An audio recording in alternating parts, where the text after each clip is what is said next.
வணக்கம் நண்பர்களே, நான் உங்கள் பெரியசாமி ஜோதிடர். நம்ம தொடர்ந்து அற்புதமான பதிவுகள்லாம் பார்த்துக்கிட்டு வந்துட்டுருக்கோம். இப்போ நம்ம பார்க்குற பதிவு பார்த்திங்கன்னா 9ஆம் பாவாதிபதியின் காரகத்துவங்கள். சரிங்களா? 9ஆம் பாவாதிபதி அதாவது தந்தை ஸ்தானம் அல்லது பாக்கியஸ்தானம் என்று சொல்வார்கள். சரிங்களா? அதோட காரகத்துவங்கள் என்ன அப்படின்னா நமக்கு தெரிஞ்ச அளவுக்கு நம்ம பார்க்கலாம்.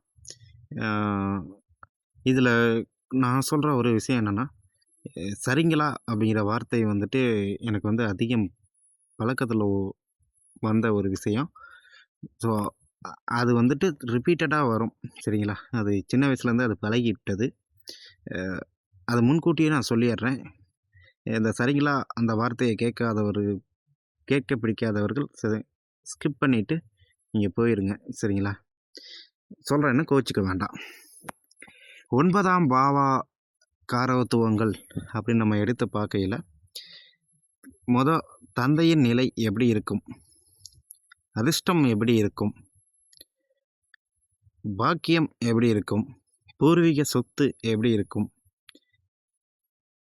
அதே போல் உழைப்புக்கு உள்ள வருமானம் உண்டா, உழைப்பில்லாமல் வருமானம் கிடைக்குமா, எதிர்பாராத வருமானம் கிடைக்குமா, தயாள குணம், தர்ம சிந்தனை, கும்பாபிஷேகம் செய்தல் இல்லை பட்டாபிஷேகம் செய்தல், குருமார்களின் உபதேசம் கேட்டல், தர்ம காரியங்களில் தலையிடுதல், தீர்த்த யாத்திரை போகுதல், தீட்சி பெறுதல், மதப்பற்று, சட்ட நுணுக்கங்கள், குருவோட பக்தி, கௌரவ பதவிகள்,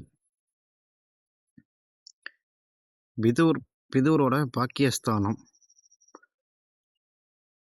பூர்வீக சொத்துக்கள்,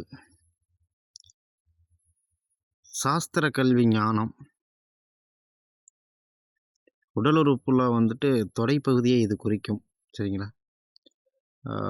விசுவாசம், ஆலய தரிசனம், ஞான வித்தை, உடன்பிறப்புகளால் அதிர்ஷ்டம் ஏற்படுதல், கடற்பயணம், விமான பயணம், அந்நிய நபர்கள், நெடுந்தூர பயணம், புண்ணியம் அதிகம் சேர்த்தல்,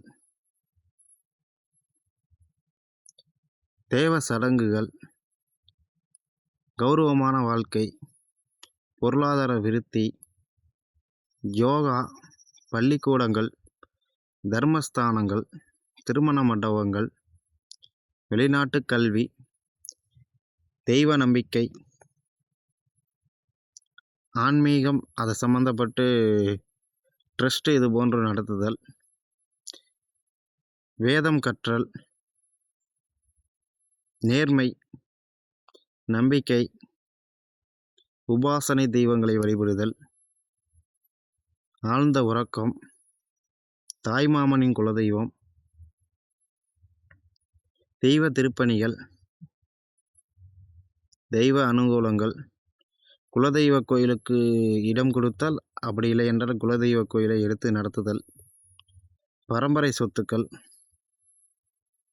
இது போன்ற விஷயங்களை நம்ம வந்துட்டு 9ஆம் பாவத்திலிருந்து எடுக்கலாம். நன்றி நேயர்களே.